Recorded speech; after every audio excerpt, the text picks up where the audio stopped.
Aujourd'hui, nous donnons la parole à Antoine Choisy, qui vient de suivre la formation Discerner pour mieux décider.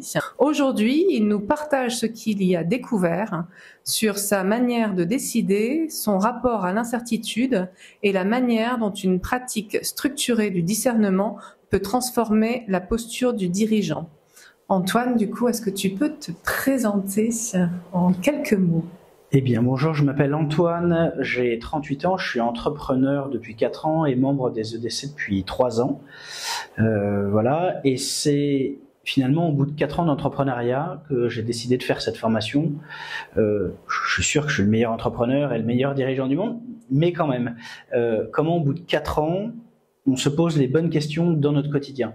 La vie d'entrepreneur est longue, très riche, très intense, et il est très difficile de trouver des moments où on prend du temps pour soi. L'avantage de cette formation, c'est de pouvoir passer une journée au calme, en réflexion, avec des gens qui partagent un quotidien similaire au nôtre, que ce soit des dirigeants ou des entrepreneurs, et où on est tous là pour se poser les mêmes questions. C'est donc un temps précieux et important dont on bénéficie dans la formation. D'accord, donc c'est vraiment un temps que tu t'es offert. Oui. Ouais, pour prendre un peu de recul aussi. Exactement. Le plus dur, c'est de sortir de notre quotidien d'entrepreneur, de cette prise de décision qui se fait en permanence, en continu, et de pouvoir prendre du recul sur notre activité.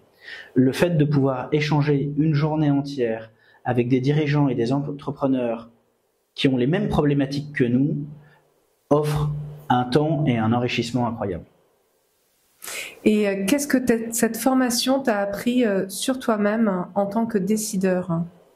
Est-ce que tu as découvert des habitudes, des angles morts dans ta prise de décision ? Est-ce que ça a révélé quelque chose cette journée ? Ça permet de mettre le point sur les choses qu'on ne fait pas au quotidien. On sait qu'on devrait les améliorer et au final, on avance toujours en comblant ses faiblesses par nos forces. C'est ça notre quotidien. Là, à l'inverse, ça permet de bien les identifier, de bien les comprendre, de se rendre compte que c'est pas une erreur ou une faute, mais à l'inverse, plutôt un trait de personnalité qui doit être comblé par quelque chose d'autre.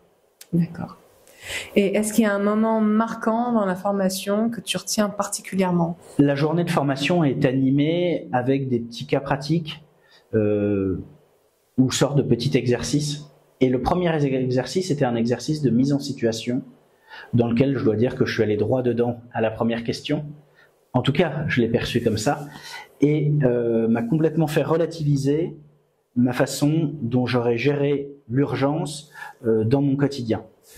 Autant j'ai été honnête dans ma réponse et dans l'exercice, autant la façon, non pas de corriger l'exercice, mais de l'analyser, m'a permis de me rendre compte que j'avais une vision et une analyse différentes de mes collègues qui étaient autour de la table.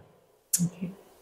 Et si tu devais résumer ce que tu retiens en une phrase pour quelqu'un qui hésite à suivre cette formation ? Alors, faut pas hésiter. On n'est pas dans le jugement. La formation est enrichissante pour 3 choses.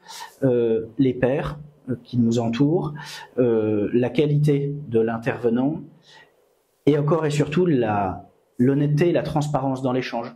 Au même titre que dans le groupe EDC auquel je participe à Rouen, on est dans le même état d'esprit, dans l'écoute et la bienveillance entre chaque membre.